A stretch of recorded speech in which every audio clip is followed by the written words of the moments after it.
गणाईच्या गात्यावरी गाऊन या गाणी, गणाईच्या गात्यावर गाऊन या गाणी.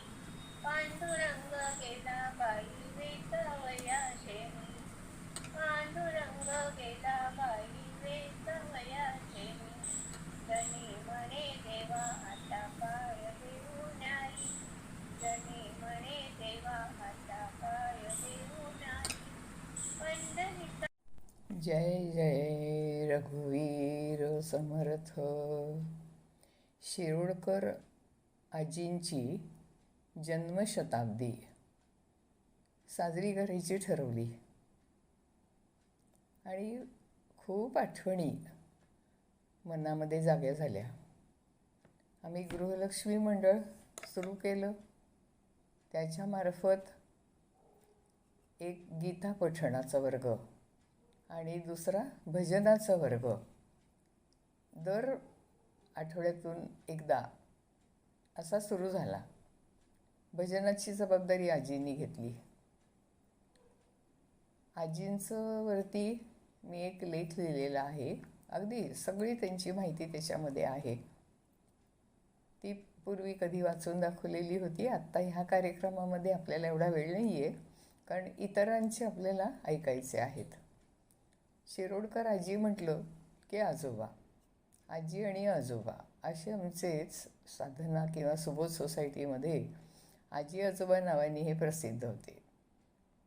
अशा आजींची जन्मशताब्दी आहे आणि काही आठवणी आणि त्यांनी जी भजनं आम्हाला शिकवायचं म्हणून माई पटवर्धनांकडे शिकायला स्वतः गेल्या, पुढे गोविंद पोळ्यांकडे क्लासला गेल्या आणि तिथे जी काय भजनं शिकवली जातील ती त्या आम्हाला म्हणून दाखवत होत्या, शिकवत होत्या आणि ती भजनं आम्ही आजही म्हणतो.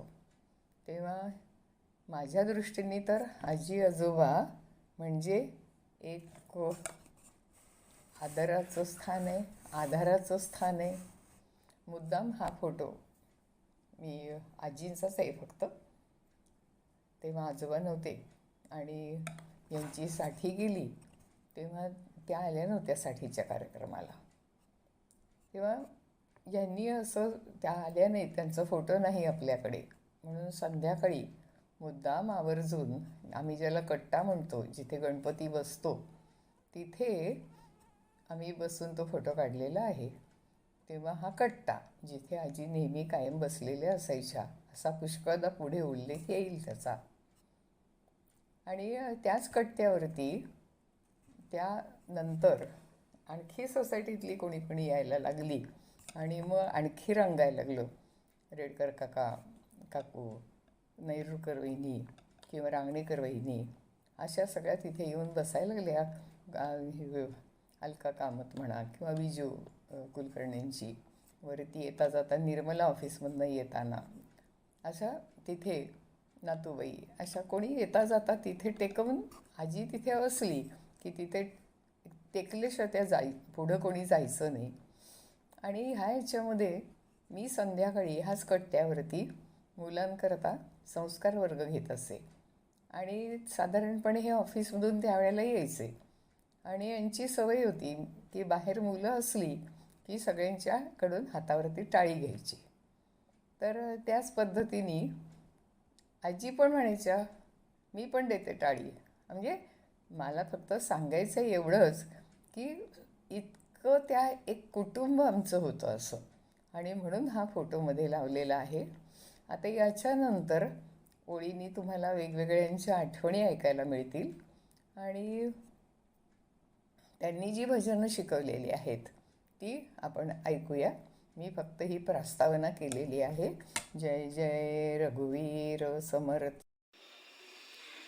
हरीला आवडते, प्रभूला आवडते, आवडते तुळशीचे पान, प्रभूला आवडते तुळशीचे पान.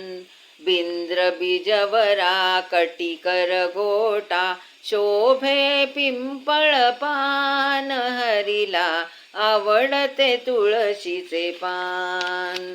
जप तप साधन काही नाही लागत, आणिक प्राणायाम हरीला आवडते तुळशीचे पान, हरीला आवडते तुळशीचे पान. तुळशी दलाने भामिनीने पूजिला, रुक्मिणीने दिधला मान, हरीला आवडते तुळशीचे पान. माणिक प्रभू म्हणे प्रीतीची राधा, बुक्का उधळू छान, हरीला आवडते तुळशीचे पान, हरीला आवडते तुळशीचे पान. प्रभूला आवडते तुळशीचे पान, हरीला आवडते तुळशीचे पान. जय जय रघुवीर समर्थ. शिरोडकर आजींची जन्मशताब्दी साजरी करायची ठरवली आणि खूप आठवणी मनामध्ये जाग्या झाल्या. आम्ही गृहलक्ष्मी मंडळ सुरू केलं. त्याच्यामार्फत एक गीता पठणाचा वर्ग आणि दुसरा भजनाचा वर्ग दर आठवड्यातून एकदा असा सुरू झाला. भजनाची जबाबदारी आजींनी घेतली. आजींचं वरती मी एक लेख लिहिलेला आहे. अगदी सगळी त्यांची माहिती त्याच्यामध्ये आहे. ती पूर्वी कधी वाचून दाखवलेली होती. आत्ता ह्या कार्यक्रमामध्ये आपल्याला एवढा वेळ नाही आहे, कारण इतरांचे आपल्याला ऐकायचे आहेत. शिरोडकर आजी म्हटलं की आजोबा, आजी आणि आजोबा असे आमचेच साधना किंवा सुबोध सोसायटीमध्ये आजी आजोबा नावाने हे प्रसिद्ध होते. अशा आजींची जन्मशताब्दी आहे आणि काही आठवणी आणि त्यांनी जी भजनं आम्हाला शिकवायचं म्हणून माई पटवर्धनांकडे शिकायला स्वतः गेल्या, पुढे गोविंद पोळ्यांकडे क्लासला गेल्या आणि तिथे जी काय भजन शिकवली जातील ती त्या आम्हाला म्हणून दाखवत होत्या, शिकवत होत्या आणि ती भजनं आम्ही आजही म्हणतो. तेव्हा माझ्या दृष्टीने तर आजी आजोबा म्हणजे एक आदराचं स्थान आहे, आधाराचं स्थान आहे. मुद्दाम हा फोटो मी आजींचाच आहे फक्त, तेव्हा आजोबा नव्हते आणि यांची साठी गेली तेव्हा त्या आल्या नव्हत्या साठीच्या कार्यक्रमाला. तेव्हा यांनी असं त्या आल्या नाहीत, त्यांचा फोटो नाही आपल्याकडे, म्हणून संध्याकाळी मुद्दाम आवर्जून आम्ही ज्याला कट्टा म्हणतो, जिथे गणपती बसतो तिथे आम्ही बसून तो फोटो काढलेला आहे.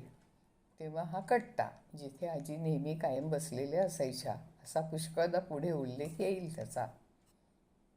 आणि त्याच कट्ट्यावरती त्यानंतर आणखी सोसायटीतली कोणी कोणी यायला लागली आणि मग आणखी रंगायला लागलं. रेडकर काका, काकू, नैरुकर वहिनी किंवा रांगणेकर वहिनी अशा सगळ्या तिथे येऊन बसायला लागल्या. अलका कामत म्हणा किंवा विजू कुलकर्णींची, वरती येता जाता निर्मला ऑफिसमधनं येताना अशा तिथे नातूबाई अशा कोणी येता जाता तिथे टेकवून आजी तिथे असली की तिथे टेकल्याशिवाय त्या पुढं कोणी जायचं नाही. आणि ह्याच्यामध्ये मी संध्याकाळी ह्याच कट्ट्यावरती मुलांकरता संस्कार वर्ग घेत असे आणि साधारणपणे हे ऑफिसमधून त्यावेळेला यायचे आणि यांची सवय होती की बाहेर मुलं असली की सगळ्यांच्याकडून हातावरती टाळी घ्यायची. तर त्याच पद्धतीने आजी पण म्हणायच्या मी पण देते टाळी. म्हणजे मला फक्त सांगायचं एवढंच की इतकं त्या एक कुटुंब आमचं होतं असं, आणि म्हणून हा फोटोमध्ये लावलेला आहे. आता याच्यानंतर ओळींनी तुम्हाला वेगवेगळ्यांच्या आठवणी ऐकायला मिळतील आणि त्यांनी जी भजनं शिकवलेली आहेत ती आपण ऐकूया. मी फक्त ही प्रस्तावना केलेली आहे. जय जय रघुवीर समर्थ. खरं म्हणजे मला तुमच्या या कार्यक्रमात सहभागी व्हायला खूपच आवडलं असतं, कारण आजीची आठवण ही माझ्यासाठी खूप सुखद आणि खूप प्रेमाची अशी आहे. पण काही अपरिहार्य कारणाने मी येऊ शकत नाही, म्हणून हा ऑडिओ पाठवते. मी तिसरीत असल्यापासून माझी आजी, भावनाची किंवा स्वप्नशिल्पाची आजी, गजूची आजी नंतर पण होतीच, पण ती माझी आजी पण झाली नंतर. आणि मग असं की काही नवं असलं, काही झालं, एवढंच काही झालं की आजीला जाऊन सांगायचं. एक अतिशय प्रेमाचा भाग होता. आणि आजीने पण तितकंच खूप प्रेम दिलं मला. आणि आजीची मूर्ती म्हणजे नीटनेटकी, छान, कायम छान आंबाडा घातलेला, छान चापून चोपून साडी नेसलेली, गळ्यामध्ये काहीतरी हसरा चेहरा आणि आंबाड्यामध्ये खोचलेलं एक हमखास फूल, असा कायम प्रसन्न चेहरा आजीचा. आणि लहानपणीच्या तर आठवणी आहेतच खूप. पण नंतर जेव्हा लग्नानंतर जेव्हा मला दिवस राहिले आणि मला उपमा खावासा वाटला आणि आजीचा कधीतरी खाल्ला होता उपमा. आणि असंच मग म्हणायला खाशील का उपमा? मग त्याने मला उपमा करून दिला होता. आणि मग जेव्हा जेव्हा मी जायचे तेव्हा आवर्जून त्या मला उपमा द्यायच्या. आणि लोक असं म्हणतात की माझा उपमा जरा बरा होतो, पण आजीच्या उपम्याची सर आजतागायत कुठच्याही उपम्याला नाही. आजीचा उपमा तो आजीचा उपमा, म्हणजे मी विसरूच शकत नाही. आजीचा तो उपमा, आजीचं तो प्रेम, सगळं काय ते.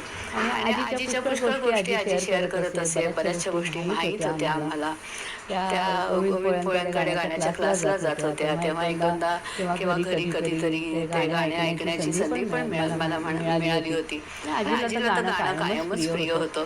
पण आता इतकी वर्ष झाल्यामुळे सगळे शब्द मला आठवत नाहीत त्या गोविंद पोळ्यांच्या गाण्याचे. त्या ज्या काही म्हणत होत्या त्या आता जरा वाईट वाटतं. ते असं वाटलं की लक्षात ठेवायला हवं होतं आपण, किंवा कुठेतरी लिहून ठेवायला हवं होतं. आणखीन एक त्यांची म्हणजे त्या माई पटवर्धन, म्हणजे आपल्या ज्या शोभा पटवर्धन होत्या निवेदिका, त्यांच्या सासूबाई, त्या मला वाटतं खिरानगरमध्ये राहायच्या. तर बहुतेक आजी त्यांच्याकडे पण जायच्या भजन शिकायला. आणि त्यांचं ना त्यांना असं खूप त्यांच्याबद्दल त्या सांगायच्या, त्या नीटनेटक्या. असं कोणतरी असतं ना आदर्श, तशा त्या बहुतेक आजीच्या आदर्श असाव्यात. तेव्हा ती एक त्यांची आठवण, त्यांच्या तोंडी त्यांचं नाव असायचं कायम आजीच्या तोंडी. आणि अजून एक सगळ्यात मस्त आठवण म्हणजे थोडीशी हटके, जेव्हा जेव्हा मी राजेंद्र कुमारला बघते, आपला हिरो जुना, तेव्हा मला आजीची आठवण येते. कारण आजीने मला मुद्दामून एकदा सांगितलं होतं, म्हणजे आजकालच्या तरुण पिढीच्या भाषेत म्हणायचं तर क्रश. तो आजीचा राजेंद्र कुमार हा क्रश होता. आजीला प्रचंड आवडायचा राजेंद्र कुमार. आणि मला आठवतंय मिलन थिएटरमध्ये मी आणि आजीने काही सिनेमे पण एकत्र बघितले होते जाऊन. अशा आजीच्या खूप छान आठवणी एकदम. आणि आता काय आणखीन आजीबद्दल सांगू. आजीचं प्राणीप्रेम म्हणजे वास्तविक मला प्राण्यांची प्रचंड भीती किंवा नावड म्हटलं तरी चालेल. कदाचित ज्यांना प्राणी आवडतात त्यांना राग येईल मी असं बोलते म्हणून, पण इट्स अ फॅक्ट. आणि आजीला प्रचंड प्राण्यांचं प्रेम. आजीकडे राणी होती, अल्सेशियन होती ती. मी अजिबात घाबरत नसे त्या राणीला. चक्क मी हातबीत नाही कधी लावलं, तिची माझी दोस्ती नव्हती. पण मी न घाबरता स्वप्नशिल्पात तान्ह्या असल्यामुळे त्यांच्याकडे जात होते त्यावेळेला. आणि आजीचं तर प्रेमच, आजीला मांजरी खूप आवडायच्या. म्हणजे आजी आणि माझ्यामध्ये इतका प्राण्यांच्या बाबतीत विरोधाभास असून सुद्धा आमचं प्रेम निराळच होतं माझं आणि आजीचं. तेव्हा आजीच्या आठवणी ह्या कायम जवळ राहणार आहेत. आजी असती तर 100 वर्षाची झाली असती. मी आजीला कधीच ए आजी म्हटलं नाही. समहाऊ अहो आजीच म्हटलं कायम, अहो आणि आजी आजोबा. पण पाठीमागे मात्र ती कायम किंवा मनामध्ये ए आजीच राहिली. आणि अशा छान छान आठवणी कायम माझ्या मनात आजीच्या राहतील. तेव्हा नमस्कार, थांबते मी. राजश्री, तू नात म्हणून पहिला नंबर लावलास. आता यानंतर आपण स्वप्नशिल्पाला ऐकूया.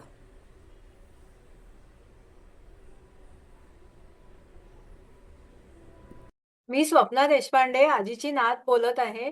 आज आजीच्या जन्मशताब्दी निमित्त जोशी काकूंनी हा कार्यक्रम आयोजित केला आहे. आज मी आजीबद्दल आणि माझ्या मनातल्या तिच्या आठवणी सांगणार आहे. आजीचे व्यक्तिमत्व खूप उत्साही होते. तिचा स्वभाव एकदम मनमोकळा होता. तिला बोलायला खूप आवडायचे. स्त्री असू दे, पुरुष असू दे, मुलगा-मुलगी कोणीही असू दे, सगळ्यांबरोबर ती गप्पा मारायची. तिचा चेहरा खूप हसरा होता. तिला गार्डनिंगची खूप आवड होती. त्यावेळेला घरासमोर तिने खूप झाडे लावली होती. तेवढीच तिला प्राण्यांची पण आवड होती. आमच्याकडे त्यावेळेला लहानपणी खूप मांजरे आत-बाहेर करायची. तिने कुत्रे पण पाळले होते आणि सगळ्यांचं ती आवडीने करायची. ती खूप हौशी होती. तिला फिरायला पण खूप आवडायचे. तिच्या मैत्रिणींबरोबर, नातेवाईकांबरोबर ती फिरायला जायची. ती स्वयंपाक पण खूप छान बनवायची. विशेष म्हणजे गोड पदार्थ तिला खूप आवडायचे. दिवाळीचा फराळ पण ती खूप छान करायची. तेवढेच तिला मासे खायची पण खूप आवड होती. तिला शिवणकामामध्ये विशेष रस होता. त्यावेळेला तिने टेलरिंगचा कोर्स पण केला होता. पण मुलं लहान असल्यामुळे तिला जॉब त्यावेळेला करता आला नाही. त्यावेळेला ती वेल्वेटची फुले, क्रेपची फुले अशी बनवायची आणि तिला त्यावेळेला ऑर्डर्स सुद्धा मिळायच्या. मी सुद्धा तिच्याकडनं खूप गोष्टी शिकले. तिला सिनेमा बघायची खूप आवड होती. विशेष म्हणजे हिंदी सिनेमा तिला आवडायचे. ती थिएटरमध्ये मैत्रिणींबरोबर जाऊन हिंदी सिनेमे बघायची. टीव्ही बघण्याची पण तिला खूप आवड होती. ती नेहमी टापटीप राहत असे. संध्याकाळ झाली की छान साडी नेसून अंबाडा, क्रीम, पावडर लावून ती पर्स घेऊन बाहेर निघत असे. तिची सर्वात आवडती मुलगी म्हणजे सुनीला. तिच्याकडे तिला राहायला जायला खूप आवडायचे. 15 दिवस किंवा 1 महिना ती तिच्याकडे राहून येत असे. कधीही तिला कोणी भेटलं की तुम्ही कसे आहात? घरचे सगळे कसे आहे? असे विचारपूस केल्याशिवाय ती पुढे जात नसे. गाण्याची तिला विशेष आवड होती. त्यावेळेला गोविंद पोवळेंकडे तिने गाण्याचा क्लासही लावला होता. ती प्रोफेशनल सिंगर नव्हती, पण तिचा आवाज खूप छान होता, खणखणीत होता आणि विशेष म्हणजे आत्मविश्वास खूप होता, की कोणीही काहीही म्हटलं तरी मला गायला आवडतं, मी गाणार. ती सगळी गाणी, भजने अगदी एकरूप होऊन आणि अगदी नीट चाल लावून म्हणायची. तिने भजन मंडळ सुद्धा जॉइन केले होते आणि त्यांचे बरेच वेगवेगळ्या ठिकाणी त्यांचे कार्यक्रम व्हायचे. तिच्याबद्दल मी जेवढं बोलेन तेवढं कमीच आहे. तिचे आणि माझे नाते खूप घट्ट होते. म्हणजे मी आईपेक्षा सुद्धा जास्त लहानपणी तिच्याजवळच असायचे. माझ्याजवळ तिच्या आठवणींचा खजाना आहे, पण आता सर्वच काही सांगता येणार नाही. तिची भजने मला आजही आठवतात. ती खूप वेगळी होती, पण छान होती. देवाचंही ती खूप करत असे. ती आपल्या मनाप्रमाणे जगली. मुलांना सांभाळून, संसार सांभाळून तिच्या मनातल्या सर्व इच्छा तिने पूर्ण केल्या. नातवंड पाहिली, पतवंडही पाहिली. 75 पर्यंत ती खूप ॲक्टिव्ह होती. नंतर मात्र वयाप्रमाणे थोडी तब्येत खालावत गेली. स्मरणशक्ती कमी झाली. आज ती असती तर 100 वर्षाची असती. तिच्या जन्मशताब्दीच्या निमित्ताने पुन्हा एकदा तिच्या आठवणी ताज्या झाल्या. मी जोशी काकूंचे विशेष आभार मानते, की त्यांनी आजीच्या स्मरणार्थ हा कार्यक्रम ठेवला आणि तुमच्या सर्वांचे पण खूप आभार मानते, कारण तुम्ही इतकी छान-छान तिची भजने ऐकवलीत. नमस्कार, मी स्नेहा सोनसाळे, आधीची शिल्पा शिरोडकर, आजीची नात. तर जोशी काकूंनी जेव्हा सांगितलं की आजीच्या काही आठवणी सांगायच्या आहेत, तेव्हा तसं तर खूप आठवणी एकदम दाटून आल्या. पण जसं आपण म्हणतो की मेमरीज आर टाईमलेस ट्रेजर्स, तसं अतिशय म्हणजे एवढ्या आपल्या मनामध्ये आठवणी असतात. तर मी एक विचार केला की आपण एक कविता करू त्याच्यावर आणि त्याच्यातनं त्या आठवणी तुम्हाला मी सांगते. तर माझ्या कवितेचं नाव आहे आजीची आठवण. तर त्याच्यात मी काही थोडक्यात आठवणी सांगितलेल्या आहेत. ही आजी म्हणजे अफगाण स्नोचा वास, आजी म्हणजे निखळ हास्य, आजी म्हणजे गंगावन लावलेला मोठा आंबाडा, आजी म्हणजे फुलं आणि झाडं, आजी म्हणजे प्राणीप्रेम, आजी म्हणजे गाणं, आजी म्हणजे भजन, आजी म्हणजे मॅटनी शो, आजी म्हणजे गप्पा, आजी म्हणजे कॅरम, आजी म्हणजे बेसन लाडू, आजी म्हणजे घडीच्या पोळ्या. सो अशा अनेक आठवणी आहेत की ज्या मी सांगू शकते. पण ग्रोईंग ओल्ड विथ ग्रेसफुली हे जे वाक्य आहे ते अगदी आजीच्या बाबतीत खरं आहे. ती आयुष्य खूप चांगलं भरभरून जगली, आपल्या मनासारखं जगली आणि या सुंदर आठवणी आम्हाला देऊन गेली. धन्यवाद. ती वारसा मुलगी किती चालवते पेक्षा सुना जास्त चालवतात. तर गृहलक्ष्मी मंडळामध्ये आजी पहिल्यांदा असायची आणि कधी कधी तिचे मिस्टर प्रदीप म्हणायचे चालली काकू बरोबर, असं आईला ओरडायचे. आता मी म्हटलं आता त्याची जागा फक्त ही लता माझ्या मागे मागे यायला लागली. त्यानंतर म्हणजे आजींची जागा चालवायला लागली. आता आमची आणखी एक शेजारी म्हणजे अरुणा आहे, पण त्याच्या अगोदर अलका. अलका, तुला काही आजीबद्दल बोलायचं असतं तर बोल, नाही तर अरुणा गाणं म्हणणार आहे त्याच्यानंतरचं. ती पण सूनच ना माझी. मी नेहमी म्हणते 2 माझे केअरटेकर आहेत. आधी आजी होत्या, आता मी आजीला नेहमी चेष्टेनी म्हणायची मला काय एकटीला भीती वाटणार, हे गेल्यानंतर त्यांना फार काळजी वाटायची आणि म्हणायचे मी येऊ का रात्री झोपायला, पण मला रात्री उठावं लागतं ना म्हणून मी येत नाही. म्हटलं मी इकडे बेडरूम हॉलमध्ये झोपले तर ही भिंत वाजवली की तुम्ही याल, आणि बेडरूम मध्ये झोपले तर अलका पलीकडे झोपलेली असते, तिथं वाजवलं तर ती येईल, तुम्ही कशाला काळजी करता. अलका सांग. मोस्टली सर्वांनी सांगून झाले. राजश्रीताई, स्वप्ना, शिल्पा आणि डोळ्यासमोर सर्वच आलं ते. आजीचा स्वभाव म्हणजे खूप प्रेमळ होता आणि सतत अलका अलका अलका अलकाने दार उघडेपर्यंत अलकाचा जप चालायचा. काही दिवस तरी ते अलका प्रकरण होतं आणि मग अगदी थोडा वेळच घरात बसायच्या, परत उठून निघून जायच्या. त्यांच्या बरोबर मी बाहेर कट्ट्यावर बसायची. कोणी जरी आमच्या सोसायटीत आला तर हा कोण आला, तो कोण आला. आता ती परिस्थिती आमची झाली. खरं सांगायचं म्हणजे सोसायटीत कोण आला, कोणाकडे आणि सतत म्हणजे त्या कट्ट्यावरती आजी कायम बसलेल्या असायच्या आणि त्या केसाला कलर लावायच्या. त्यामुळे केसाला लावलेला कलर त्या भिंतीला काळं असं व्हायचं. आणि आजीची जागा, पण आम्ही त्या कट्ट्याला कामत कट्टा म्हणायला लागलो नंतर. आणि आजीच्या ते शेवटी कट्ट्यावर बसून रेडकर म्हणा किंवा रांगणेकर अशी इतकी मैत्री झाली. आणि रांगणेकरांकरता एक आठवण सांगते की मिस्टर रांगणेकर गेल्यानंतर रांगणेकरांच्या बाईंची त्यांना फार सहानुभूती वाटायची आणि त्या त्यांच्या सोबतीला जायच्या आणि सकाळी जायच्या आणि खाली येताना त्या ज्या कोचावर बसायच्या त्या कोचाला सांगून जायच्या की मी जाते रे खाली, पण काकूंची काळजी घे, असं त्या कोचाला सांगून यायच्या. एक प्रेमळपणाचं उदाहरण म्हणून सांगते. आता हे अरुणा ही आणखीन एक त्यांची लाडकी सून होती. तर लता वाईट नको तुम्ही घेऊ, पण आहे ती लाडकी हे आपल्याला ठाऊक आहे. तर अरुणा तू आधी ओळख सांग, तुझी काय आठवण सांग आणि विठ्ठल विठ्ठल म्हण आजींचं भजन. आजी आमच्या घरी माझ्या लग्नाच्या आधीपासून यायच्या. माझ्या सासूबाईंकडे आणि बोलत बसायच्या. मग माझं लग्न झाल्यानंतर सासऱ्यांकडे, आणि आम्ही कोकणी बोलायचो ना, तर आपण कोकणी ना म्हणून असं करून कोकणी बोलत बसायच्या. आणि हॉलच्या इकडे जी खिडकी आहे ना, तिकडे ग्रिल वरती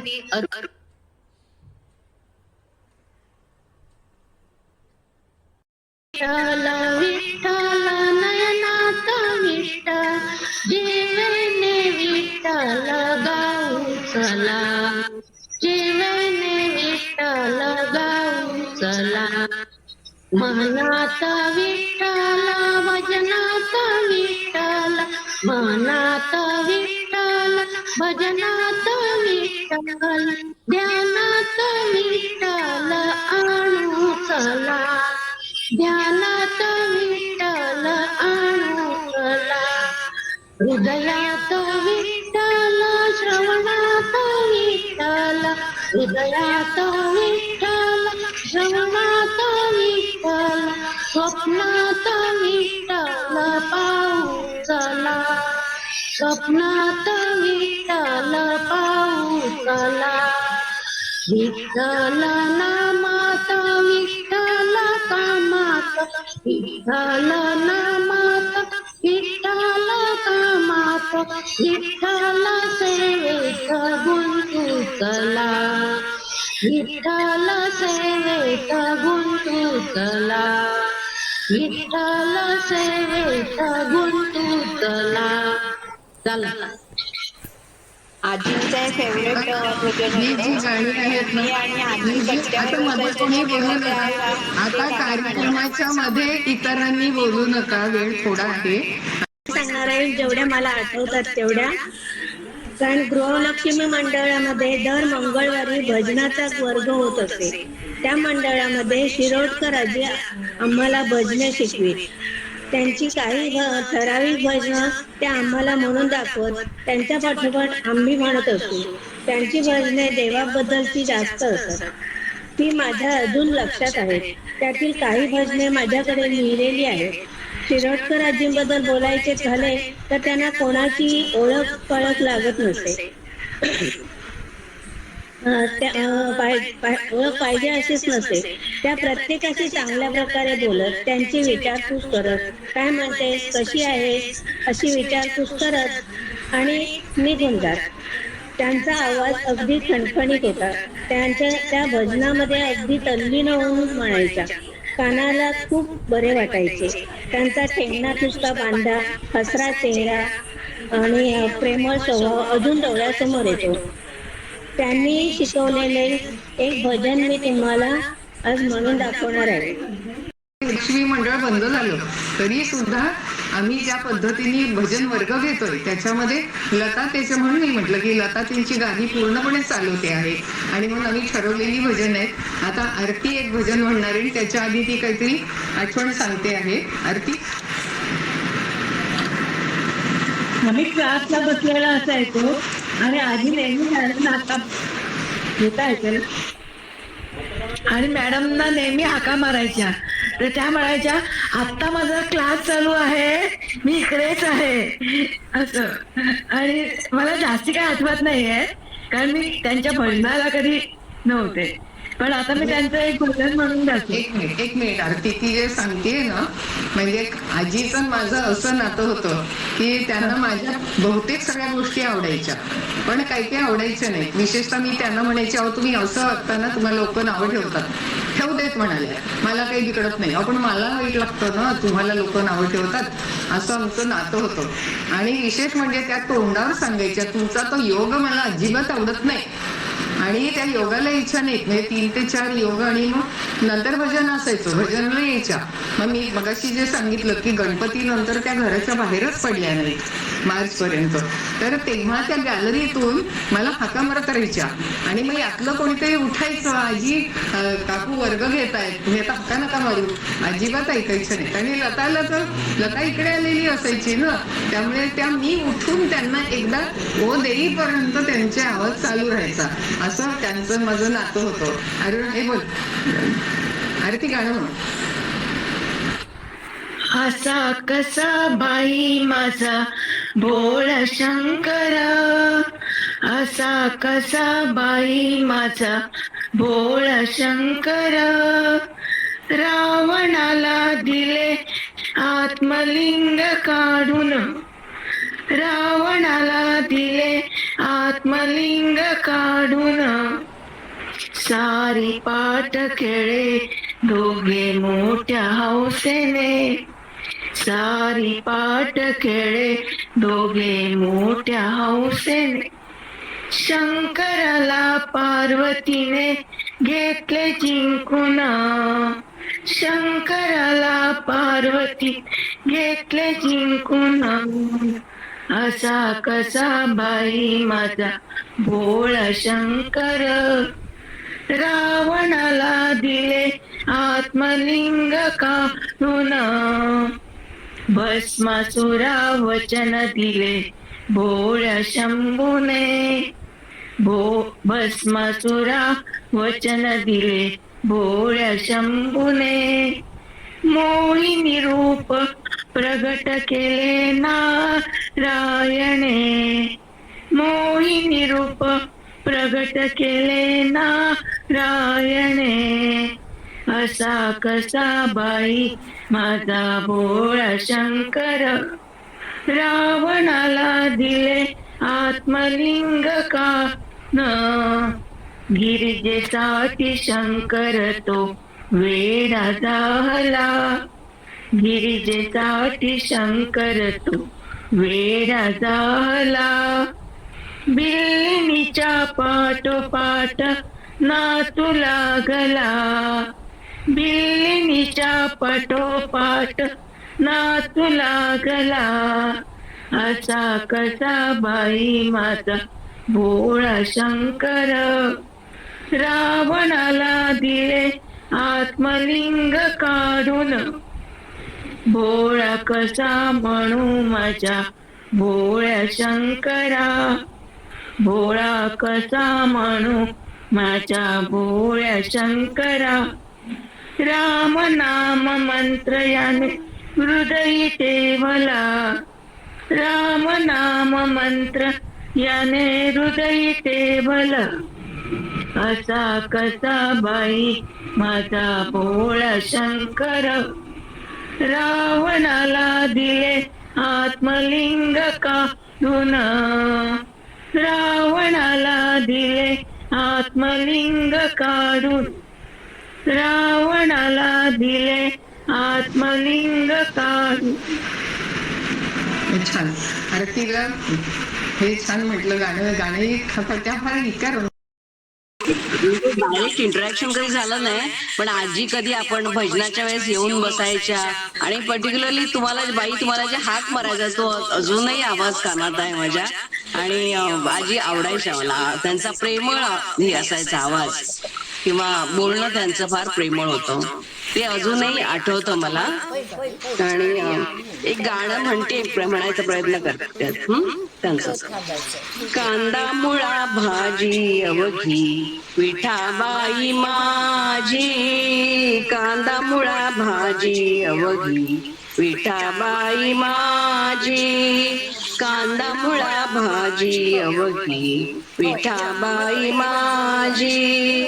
लसूण मिरची कोथिंबिरी, लसूण मिरची कोथिंबिरी, अवघा झाला माझा हरी, अवघा झाला माझा हरी, अवघा झाला माझा हरी, अवघा झाला माझा हरी. कांदा मुळा भाजी अवघी विठाबाई माझी, कांदा मुळा भाजी अवघी विठाबाई माझी. ऊस गाजर रताळू, ऊस गाजर रताळू, अवघा झाला से गोपाळू, अवघा झाला से गोपाळू, अवघा झाला से गोपाळू, अवघा झाला से गोपाळू. कांदा मुळा भाजी अवघी विठाबाई माझी, कांदा मुळा भाजी अवघी विठाबाई माझी. मोठ नाडा विहीर दोरी, मोठ नाडा विहीर दोरी, अवघी व्यापली पंढरी, अवघी व्यापली पंढरी, अवघी व्यापली पंढरी. कांदा मुळा भाजी अवघी विठाबाई माझी, कांदा मुळा भाजी अवघी विठाबाई माझी, कांदा मुळा भाजी अवघी विठाबाई माझी.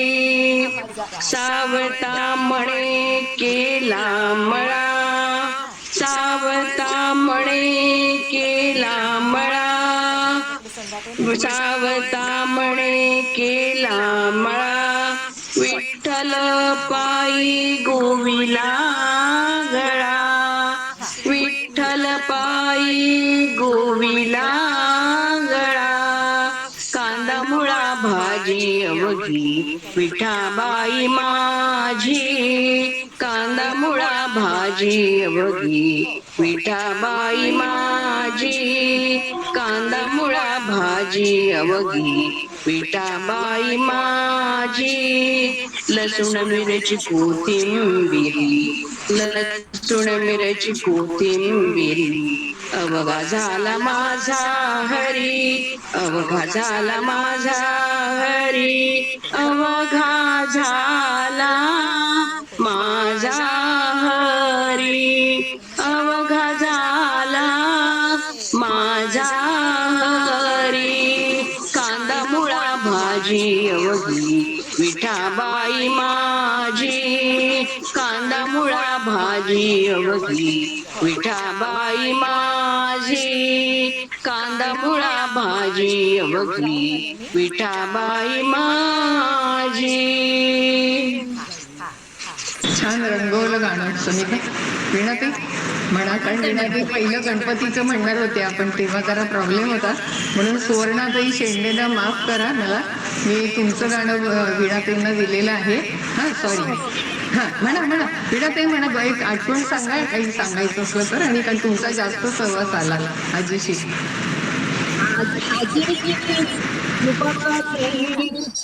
ही लेटकी मूर्ती माझ्या अजूनही डोळ्यासमोर आहे. खूप हसऱ्या, खूप बोलणाऱ्या, खूप खूप छान. आणि बाकीच्या सगळ्या आठवणी इतक्या सांगितलेल्याच आहेत, त्याच आठवणी माझ्या मनात अजूनही रुजून आहेत. आता मी फक्त त्यांचं गाणं म्हणते आणि त्यांना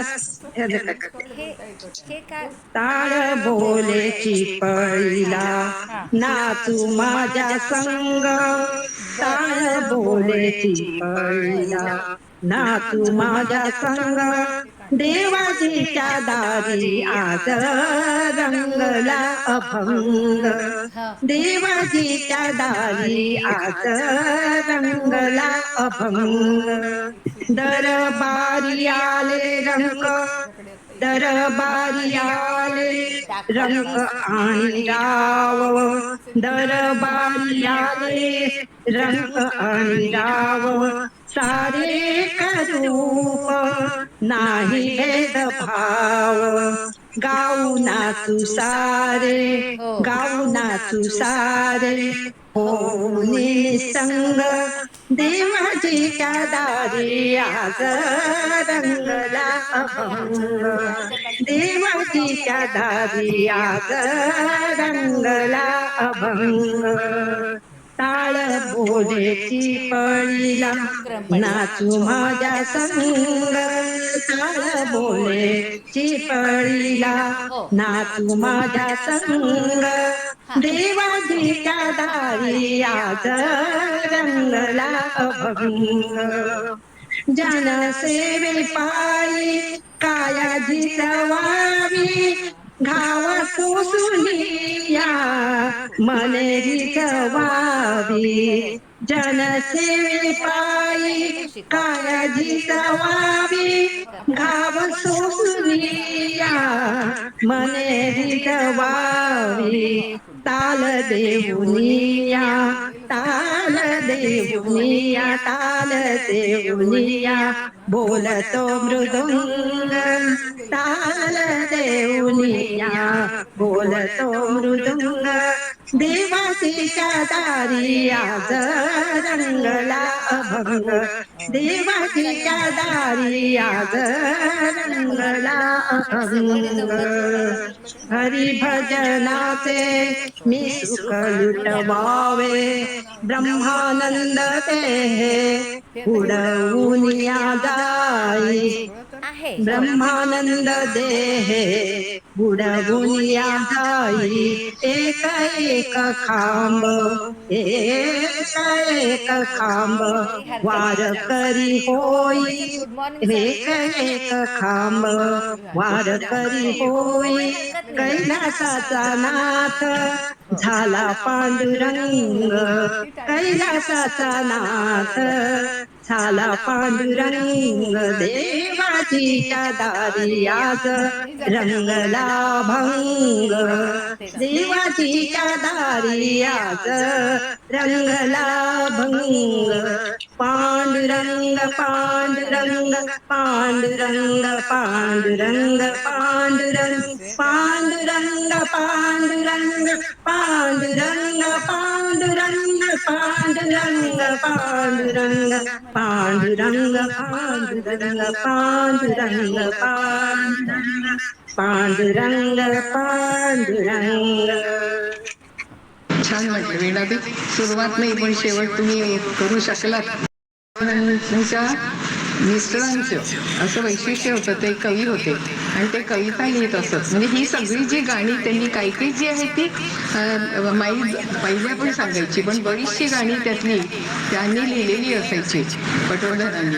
आणि त्याच्यातलंच आत्ताचं जे माझ्या कल्पनेप्रमाणे जरा ज्ञानदेवा मुक्ताईचं ऐका हे जे गाणं आहे ते ताटी उघडा ज्ञानेश्वराचं जे गाणी आहेत किंवा तो जो विचार आहे, असे कुठले तरी विचार ते त्या आपल्या कवितेमध्ये घालत असत. आणि ती गाणी ते म्हणजे माई आपल्या क्लासमध्ये शिकवत असत, अनेक ठिकाणी शिकवायचे. आणि त्यांना तबल्याला साथ देणाऱ्या ज्या होत्या काळी, त्यांची मुलाखत कुठेतरी लोकसत्तेला आली. आणि मग आजीला वाटायला लागलं त्या बाईंची आली, मग माझ्या माईची कशी नाही आली, असे माझी माई असाच शब्द वापरायच्या त्या. आणि तेव्हा त्या खेरानगरहून कुकरच्या तिकडे राहायला गेलेल्या होत्या. तर मला चारुशिलाबाईंकडे असं म्हणून चारुशिलाबाईंकडे जायची संधी मिळाली त्यांच्याशी बोलायची. आणि माईंची मुलाखत मी घेतली होती, ती पाठवली पण होती. आणि मला आता स्मरणात नाही ती कधी छापून आली काय ते ठाऊक नाही. आणि आजींच्या बद्दल माझी आजी म्हणून मी एक आमच्या आजी अशा अर्थाने एक लेख लिहिला होता. तो मी केव्हा तरी मागे एकदा असंच एका कार्यक्रमामध्ये वाचून दाखवला होता आपल्या वर्गामध्ये. तो काही मी आता वाचत नाहीये. आता शेवट समारोप एरवी आपल्या भजनाचा वर्ग सगळा लताच कंडक्ट करते, पण आज मी सांगितलं होतं कंडक्ट मी करणार, कारण आठवणी कोण सांगणार आहे आणि त्याच्यासाठी ते माझ्याकडे लिहिलेलं होतं. आणि म्हणून मी ते आता झालीच ना, बरेचसे कार्यक्रम ती कंडक्ट करायला लागलेली आहे. म्हणजे पुढची पिढी ही जशी आमच्या दासबोधा करता उपयोगी पडते आहे अरुणा, तशी भजना करता लतानी आमचा तो वर्ग सुद्धा सांभाळलेला आहे. तेव्हा आता मी लताला फक्त सांगते की लता, तू सगळ्यांनी जे काही बोलले आहेत त्याचा समारोप कर आणि फार मोठं पूर्ण भजन करायचं, कारण आपण सुवर्णाताईंचे एवढ्या करता कट केलंय आणि तू पहिलं म्हटलंय, तेव्हा फक्त त्याचा एखादा कडवं म्हण, आधी समारोप कर आणि हे कर, हा समारोप कर आणि गाण्याच्या शेवटी गाणं म्हणून संपवून टाका, बाकी काही म्हणायचं नाही नंतर, मग गप्पा मार. एक मिनिट मी बोलू. कशी बोलणार तू, कशी बोलणार? मी फक्त आभार मानते, कारण माझ्या आईची पण गाणी मला इतके वर्ष ऐकायला मिळाली, गेली मुंबई असेल नागपूर, पण मला ती सगळी गाणी ऐकायला मिळते. बर, छान, तुझं मन मोकळं झालं. हा, आणि तुला काही तू भजनाला येत नाहीस म्हणून ना, नाहीतर काय तू त्याच्यात म्हटली पण असतीस ना, नाही तर आधी सांगता आलं नाही ना. ठीक आहे, तुझ्या मनाप्रमाणे बोललीस ना. लता, आता समारोप कर अगोदर, सगळेजण बोलले ते, आणि मग नंतर आजीचा फोटो ठेवून ते शेवटचं गाणं लावून नंतर. मी माझं दोन्ही बंद.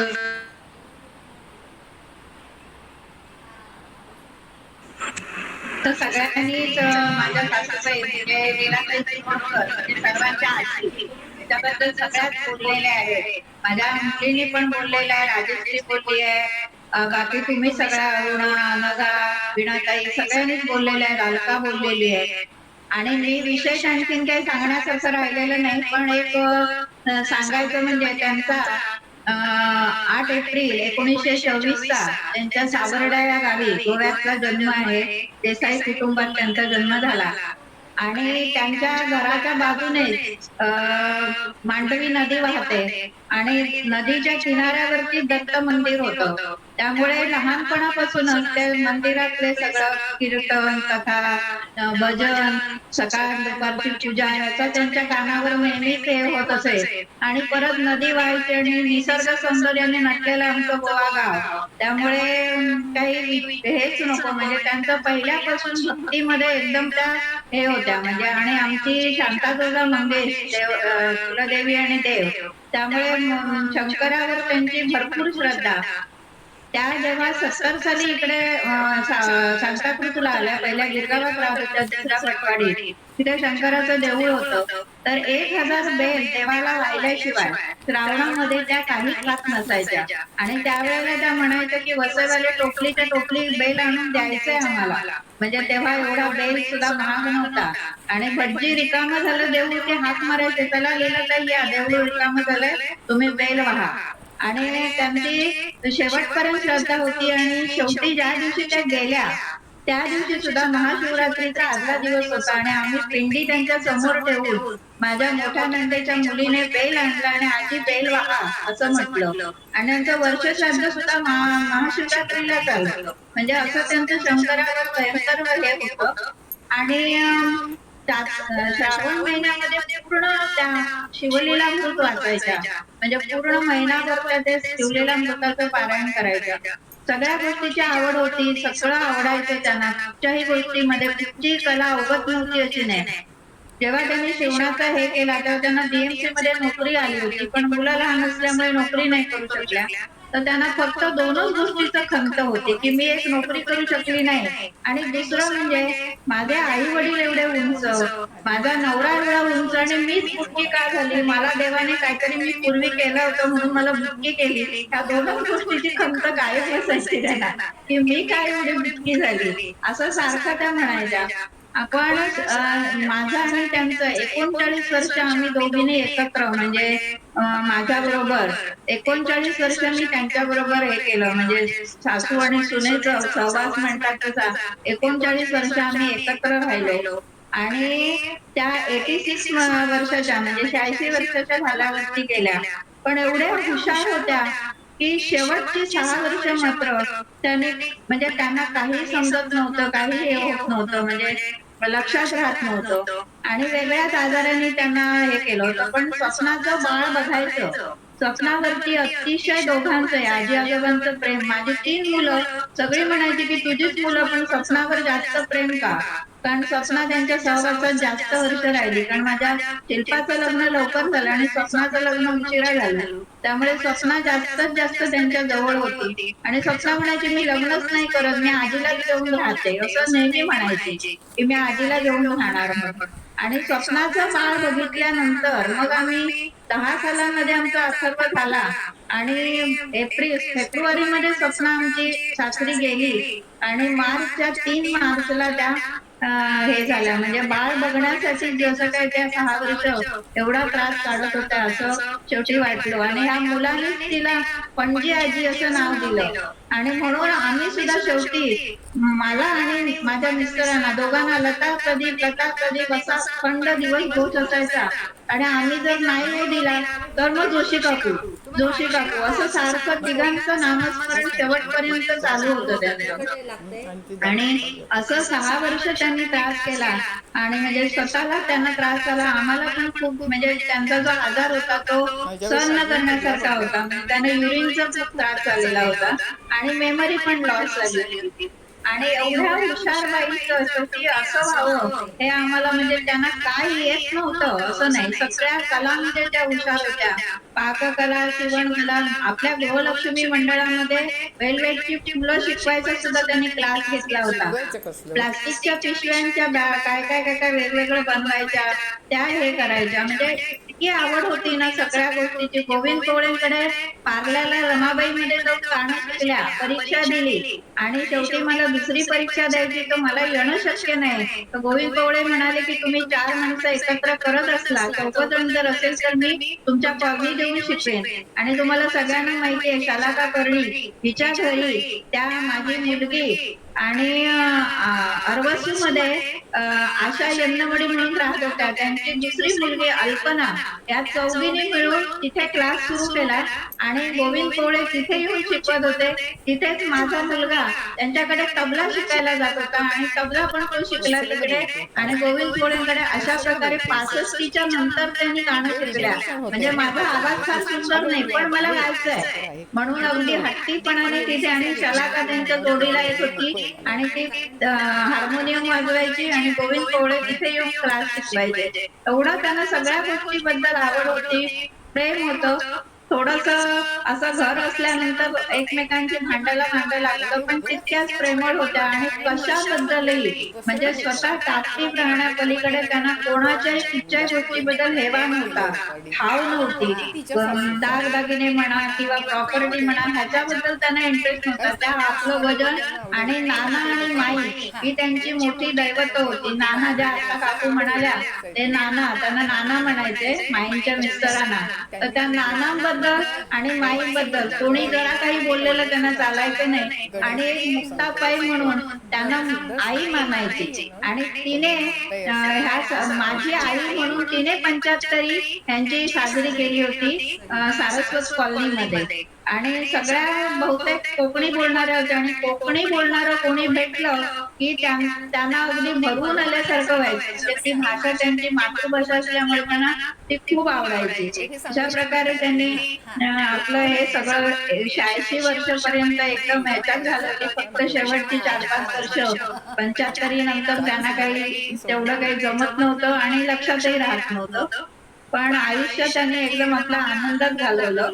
कोणी काही बोलायची पर्वा केली नाही. आपलं आपलं आपलं ते खरं. आपण जे करणार ते मला आवडतं म्हणून मी करते. मला कोणी काय बोललेलं काय हे होत नाही असं म्हणायचं.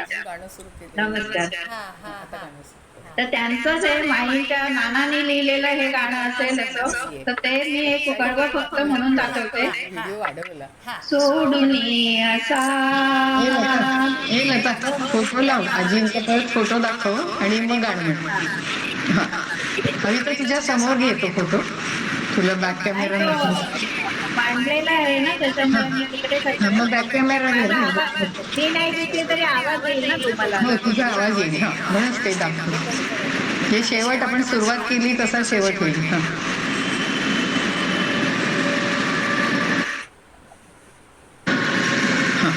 आता चांगला दिसतोय. सोडून असा लढीवाळ हे का जरा ज्ञान देवा मुक्ताईचे ऐका.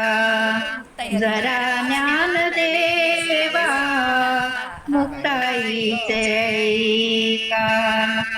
तुम्ही ज्ञान ज्योत माऊली जगाची. तुम्ही ज्ञान ज्योत माऊली जगाची. तुम्ही संत थोर सावली जगाची. तुम्ही संत थोर सावली जगाची. मुलावरी आई कधी रागवे का. कधी रागवे का. जरा ज्ञान देवा मुक्ताईचे ऐका. जरा ज्ञान देवा मुक्ताईचे ऐका. तुम्ही रागलो पलीकडे जावे. तुम्ही शांती माया क्षमाशील व्हावे. अंत सागराचा कुणी पाहिला का. जरा ज्ञान देवा मुक्ताईचे ऐका. सोडून असा लढीवाळ हे का. जरा ज्ञान देवा मुक्ताईचे ऐका. जरा ज्ञान देवा मुक्ताईचे ऐका. चला.